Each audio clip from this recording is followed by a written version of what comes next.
Welcome to the EW podcast. In this episode, I chat about Brainspotting for creativity with my therapist, Susannah Muller. I've actually chatted with Susanna about Brainspotting for this podcast before. It was the first episode I ever recorded and eventually became episode 5.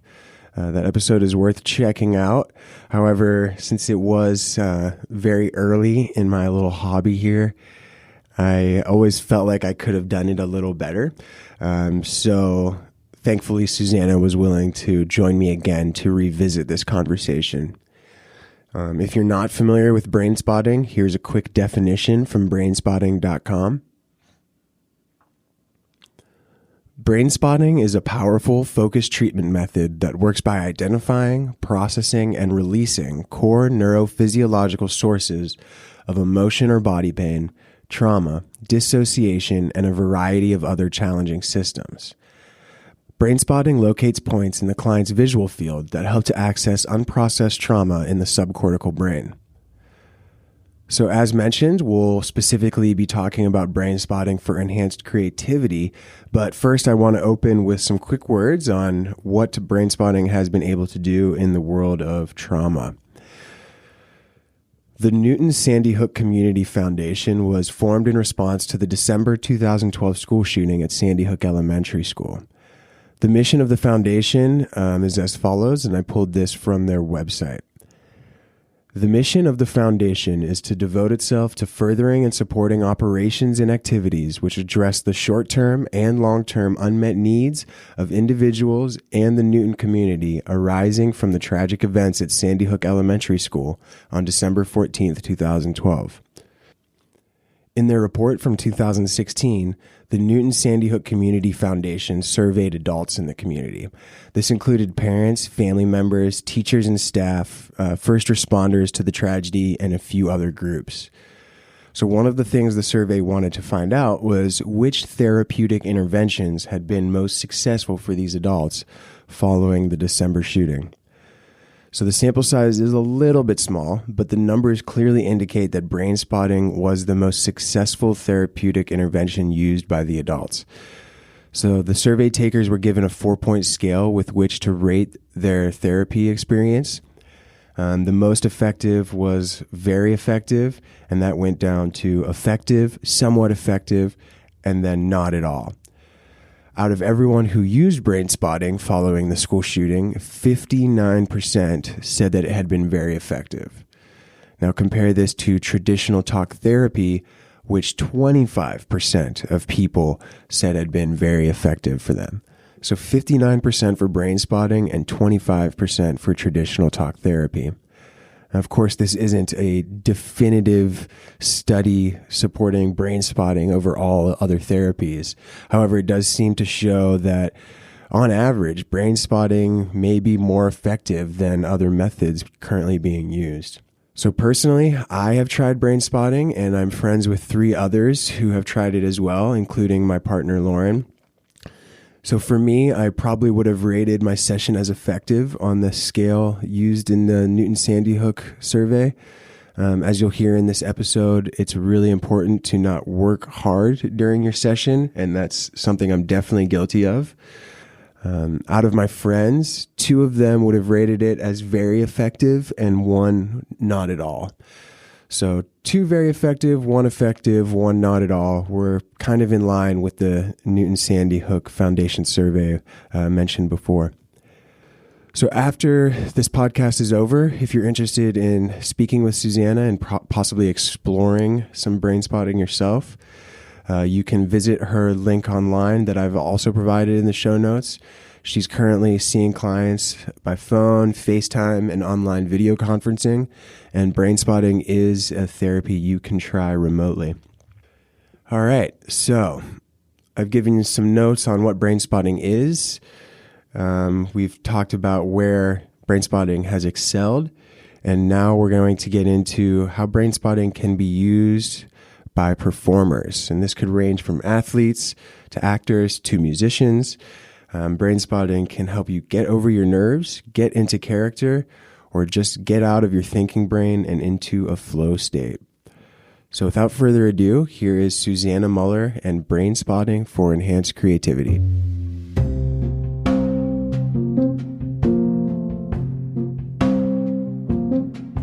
Thanks for joining me, Susannah. Glad to be here. Thank you for taking the time to do this with me again. We had recorded a previous episode. Yeah, no problem. And that was actually the first one that I ever recorded. Oh, really? Yeah. Oh, how funny. Thanks for the mulligan. Yeah, it was the first time I ever did one also. So it was a first for both of us. So we both get a mulligan. Yeah. So today we're going to talk about brainspotting again. Yes. But we're going to talk about it specifically in terms of enhancing creativity. Right. So let's just start off with the most basic question there is. What is brainspotting? So brainspotting is a cutting-edge neuroscience technique. It is a rapid and effective method of therapy that helps to locate within the neurobiological system where we store trauma capsules. Trauma capsules are the work of Dr. Richard Scare. He talks about how when we experience a trauma and the body gets overwhelmed, the brain encapsulates that experience and holds it in the nervous system.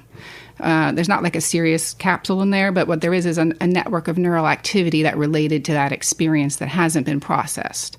So brainspotting is a brain reprocessing therapy where we locate those using the visual field and we process them.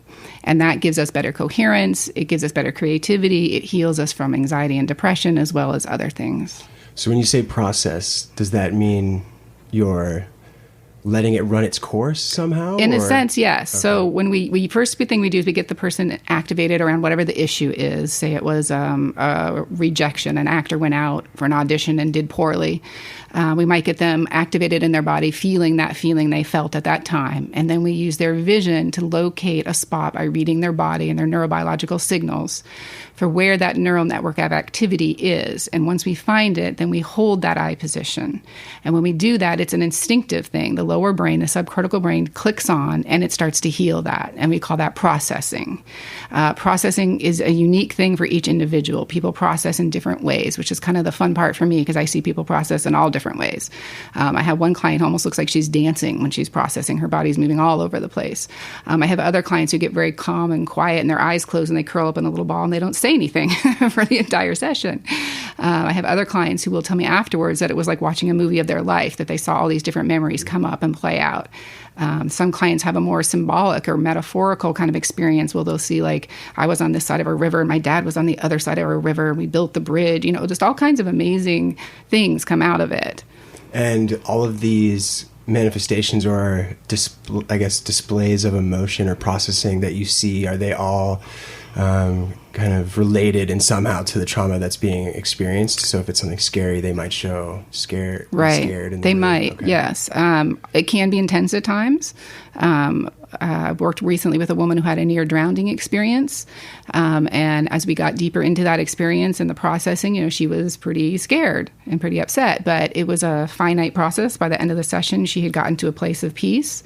And she ended up canceling her next appointment. She only needed that one appointment. She felt great afterwards. And all the symptoms she was having in her life had gone away. Wow. From that experience. Yeah. So it can be intense at times, but the payoff is really great. Okay. Yeah. So you mentioned some examples already, but what are some more examples of how this is currently being used, even outside of creative performance? Mostly it's being used in the general therapeutic world for people suffering with anxiety, depression, anger, PTSD, trauma, other things like that. And what we do is we go into those experiences, we locate those trauma capsules, and they process them. Once the brain gets started, the brain has what we call the trauma memory network. And within there are links to other memories. So all memories around that actor's auditioning might be linked. We don't know exactly how the brain will link it. Each individual is different. But what happens often is they'll start in one place, and then they go to another place, and then they go to another place, and then they go to another place. And we don't know how long that will take necessarily. We don't know what will link to that. It might go all the way back to childhood, second grade. Something happened where the teacher called them up in front of the class, and people laughed at them or something like that. So the brain will take care of that for us in a sense. We follow the brain where it wants to go because we believe deeply in the innate healing power of the brain and that the brain has what it needs to do that. And we're just basically just unlocking the door to that. So in the case of someone doing it for trauma, you start with a focal point, and by addressing that focal point, you might unlock further memories that are affecting this individual. That is definitely possible. So what is that? Does that same scenario play out if someone is doing it for creative performance? Quite possibly. For creative people often have a lot of rejection, a lot of being told they're doing it wrong or they're not good enough, a lot of being told you have to do it a certain way. And all of those are traumas. They're not what we would call capital T traumas where your life is in danger, but they're what we call little t traumas where you experienced, that feeling of being overwhelmed or rejected or upset, powerlessness, those kind of feelings. And so it may be that we're talking about, this current play that you're trying out for and that you got a callback for, but you're worried it might be like the last callback you had. But once we open that up, we don't know where that is going to go. We will definitely process through that, but then it might jump to something. It might be, my boyfriend was yelling at me, and for some reason that's coming up right now. And then we just say, just go with it. Just go with it. Your brain knows what it needs to heal. And so we would just follow that. And when you're starting out with the person who's trying Brainspotting for creative performance, you mentioned that you try to take them back to that situation of rejection mentally, well, it depends. Right? Yeah, it depends if they're coming in with a specific goal, like I want to ace this callback. Okay. Or if they're coming in and just saying, I'm feeling blocked, I need help. So it depends on how they're framing their goal. But sometimes people just I think I told you I've had 2 writers who've come in with writer's block, and they don't know where to go. They don't know what to do. They're procrastinating, et cetera. And generally what we do in that, at least what I've done with them, is I start with Brainspotting on the procrastination and the delay. And usually what comes out of that is there's some kind of fear going on underneath. Fear of success, maybe, fear of a failure, fear of rejection, fear of people thinking they are stupid, fear of judgment, those kind of things. And once we process on that, we'd probably spend the majority of the time on that, maybe 20, 25 minutes. Then we stop and we shift gears and we go to a second brain spot and we have them come up with a time when they felt like they were just in the flow, the creativity was just coming naturally, the words were flying off as fast as they could type. And then we have them find a brain spot that relates to that, and then we have them process on that. And that will strengthen that neural connection to that feeling. And in both cases with the writers that I worked with, they both went home and called me the next day and said, I couldn't stop writing. Like, it worked really great for both of them. So you're actually creating 2 different brain spots. 2 different brain spots. One to address failures in the past and one to address whatever's blocking them now. Right. And that often can be failures in the past, but it could also be their imagination of what could happen. Got you. And then the other is to stimulate that feeling. To strengthen it, yeah. So this is probably a good point to ask. How is this the same or different than a flow state? Well, a flow state has a brain spot associated with it, and that is what we're trying to find and strengthen for them. So flow state is when you're in your unconscious brain, the subcortical brain. You're not thinking, right? You're deeply in the moment, just experiencing, reacting, creating, and you're not up here overthinking, analyzing, worrying about this and that. And so the subcortical brain is what Brainspotting does so beautifully, is it gets in touch with the subcortical brain. It bypasses that neocortex at the top of our brain, which is our overthinking brain. It's where problem solving, language, analysis, all of that stuff is up in the neocortex. And a lot of the negative thinking that an artist might have, like I'm not good enough or I can't do it, or that's going to be up in the neocortex too. So the more you can kind of get down into that unconscious where you're not as inhibited, where you don't have a lot of these trauma capsules in your way, the more you're going to be able to be at that flow state. So does this have some similarities to meditation then? Because that is one of the goals of meditation, right, is to get out of that, the higher brain. Right. It does have some similarities. And occasionally people will tell me when they come out of a brain spotting session that it felt like a meditation to them. But it is different because you're doing a different kind of processing. But yeah, there are similarities because you are in that subcortical brain. I have some work here from David Grand, David Grand is the one who developed Brainspotting, who discovered it and has done the research and furthered it. And he, in our training, he had some notes here about the creative process that I thought I might share with you guys. He talks about how the creative processes begin in the subcortex. So that's that subcortical brain we were talking about, and then arise to the neocortex. And that's when you do more of the application. You have your aha moment. And he says a brain spot is seen as an eye position that correlates with the physiological capsule that's in the nervous system that holds any traumatic experience in memory form. But a brain spot can also be seen as an eye position that correlates with the physiological network that holds creativity. So trauma, disassociation, and conflict will block creativity. Disassociation is when you're detached, when you feel out of your body, or when you feel like something was kind of surreal feeling, or oftentimes people just won't remember something because they were disassociated because it was too overwhelming. So trauma, dissociation, and conflict are the blocks to creativity. And then healed trauma, healed dissociation, and healed conflict will inform creativity. So I guess I don't want to get too off the weeds in this direction, but I am curious. So is the theory then that to get the creativity from the subcortical brain up into your neocortex, if there's trauma there, it's kind of rerouting it in some way?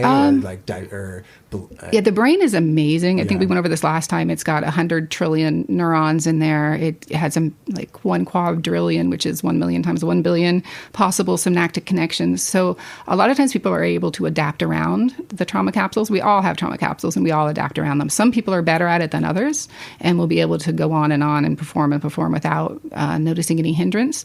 And then other people, they'll be more impactful. So it just depends on the individual. Right. Yeah. And the trauma experience probably too. Yeah. Mm-hmm. Okay. So during the session, what is an individual doing while the brain spotting is going on? Well, that's that processing we were talking about. So we don't spend a lot of time talking. It's very different from talk therapy. It takes a while to adjust if they've done talk therapy before, because they'll come in, we'll chat a little bit, we'll figure out where we're going to focus, we get that set up, and then we just go with the processing. If we're doing a double spot, at some point then we'll stop and reset and do it again. And then at the end, we'll check in and kind of debrief about what they experienced and what they noticed. But it's not, the primary amount of time is just spent processing, whatever that means for them, whether they might be crying, they might be sitting there. Sometimes it's very peaceful. People, have pleasant memories come up, and that's their brain's way of healing. So we just go with whatever that is. So it's a very personal form of therapy. Yes. And they're listening to music, correct? Yes, we use something called bilateral sound, which Dr. David Grand also developed, which goes very slowly back and forth between the left ear and the right ear, which then stimulates the left hemisphere and the right hemisphere of the brain and alternating back and forth. So that tends to be very calming for people. Most people really find it very grounding. It also tends to help get us in that subcortical brain and into that state we want to be in when we're processing. And then it also helps us integrate changes we're making in the brain. And during this period, sorry if you've already said this, just to reiterate, sure.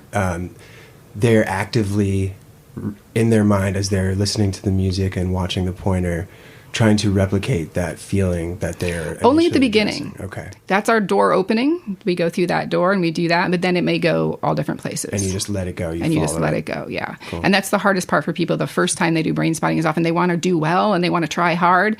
And it's not about trying hard or figuring it out because we're letting that subcortical brain do its process. And we actually want to get that neocortex out of the way. But our culture is all about be positive, think smart, do all this stuff. And so people really want to be active in the process when in a sense it's almost a passive process in some ways. You want to just let it happen and let it unfold. So I guess that's a little difference from meditation, at least. Yes. In meditation, you're constantly redirecting your mind back to whatever, nothing. The breath or whatever, yeah. And in this case, you're actually following the distraction. Right. Mm-hmm. So the job of the client is to just follow where that goes. So it's a form of mindfulness. So it is, in a sense, meditation in that way. So you're being present right here and now, and you're just seeing, oh, my stomach hurts. Now my chest hurts. Oh, this memory is coming up. Oh, my stomach hurts a lot right now. A lot of times we'll have people feel nauseous, and they'll tell me they're going to throw up. But as one trainer told me, he's had 100,000 people tell him that, and no one's ever actually thrown up. He's like, I put the garbage can there just in case, but they almost never throw up. Just give your patients a little paper bag when they're coming, just in case. So for the case of doing this for creativity, is this something that you think, or that typically takes multiple sessions? Is this something that can be addressed pretty quickly? Again, it depends on their goal. If it's specifically this callback, then we would, do one session, see how they're doing. If they're doing great after one session, great. They might need more, they might not. If it's a creativity block, there's probably been an accumulation of experiences over time that have led to that. So it may take a little longer to work through that. One of the things David Grand says is that you need to follow up. Because they're always going to be going out in life and experiencing more traumas, and you're always going to need to process them. I think that you just mentioned something that I'd just like to make a distinction on is the callback versus the callback scenario versus the writer's block scenario. So I get the writer's block scenario where you're looking for trauma capsules that might be blocking creativity, stories you've told yourself, failures in the past. Right. What does it look like if someone's coming in for a specific, they want to succeed at a specific callback or performance? What do you... Well, we would probably start with what their fears are and brain spot on those. And those probably come from past experiences or, like we talked about a little bit, the imagination of what could happen.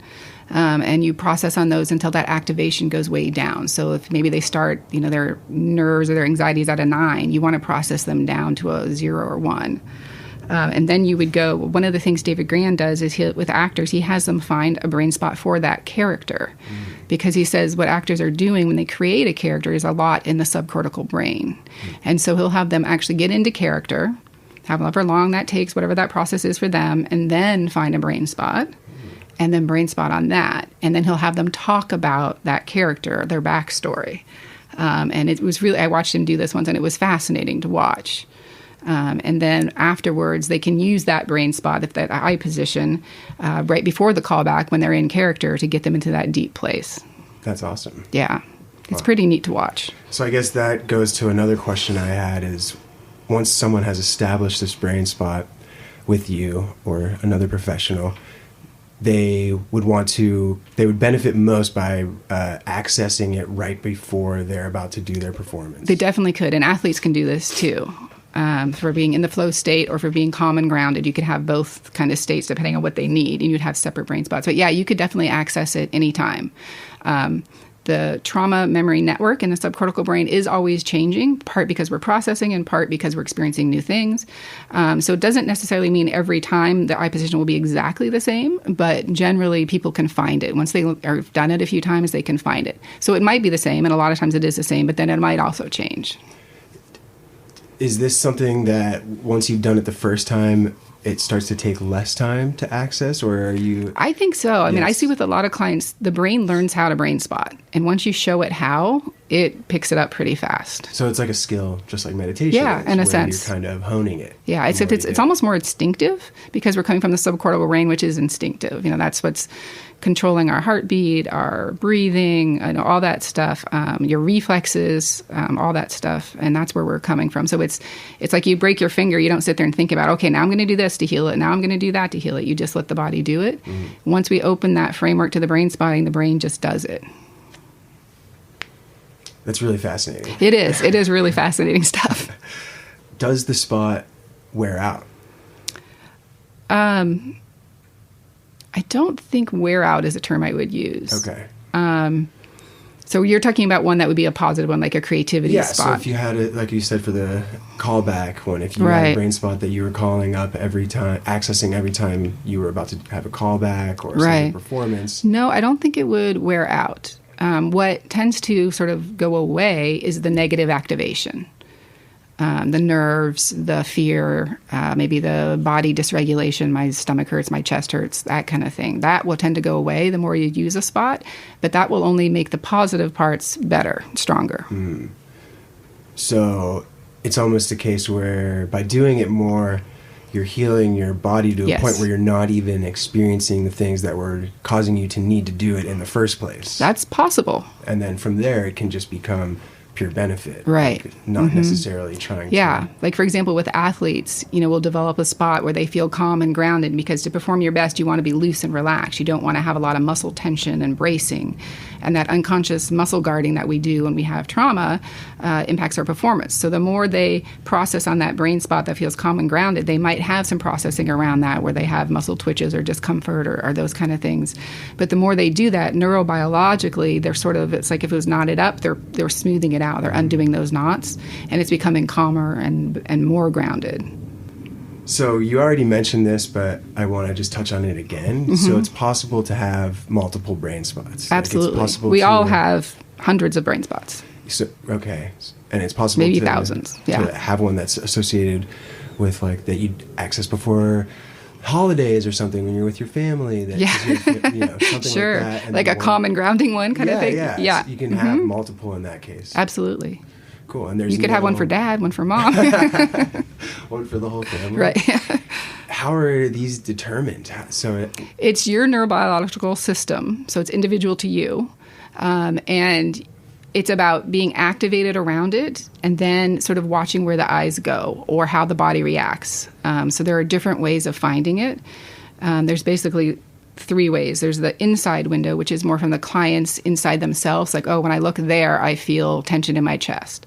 And then there's outside window, which is more where the therapist is watching for, certain body twitches or certain ways of blinking or certain other things that give us a clue that, oh, there's a brain spot there.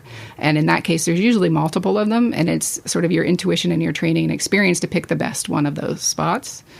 And then I did gaze spotting. No, I didn't do gaze spotting. So gaze spotting is when, have you ever been talking to someone and they're thinking about something and their eyes just go up or they go somewhere? Yeah, I've caught myself doing it twice since we've talked. Yeah, so that's a gaze spot. So that's just naturally happening. That's just reflexive. And so if you catch yourself doing that about something, you're thinking about going home to have dinner with mom and your eyes just kind of go up, let your eye just stay there. That's a brain spot.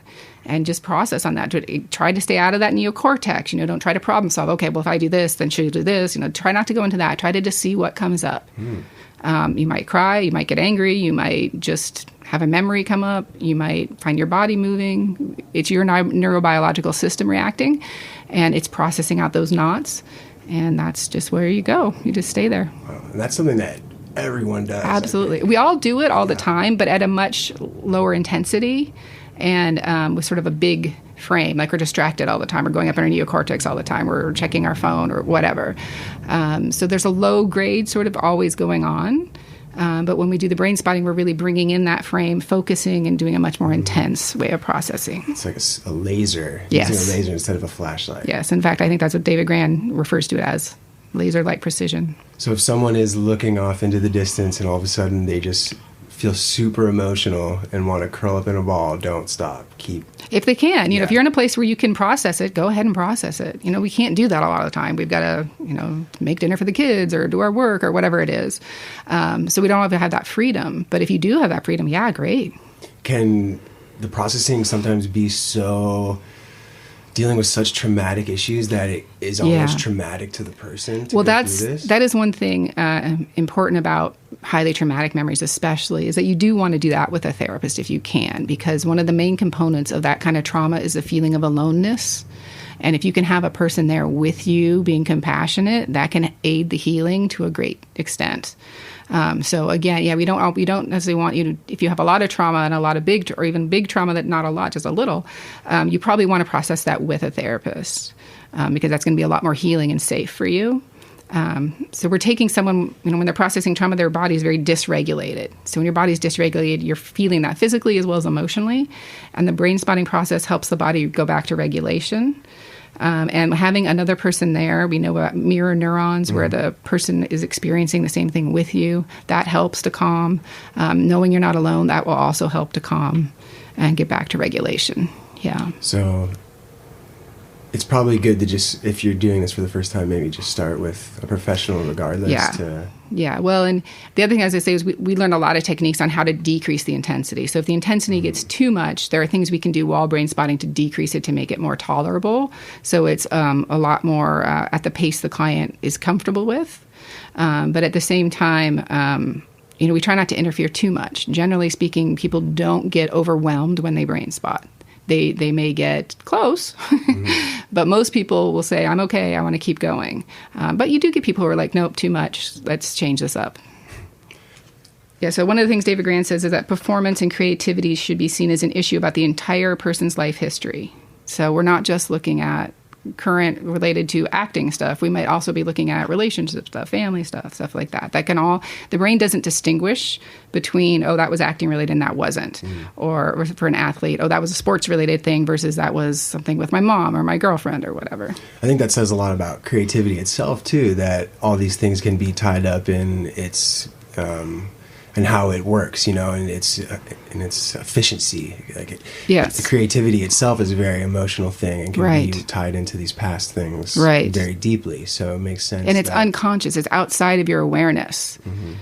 So it's hard for someone to fix on their own because they don't know where to start, right? They don't know what's going on in the unconscious. That's why it's unconscious.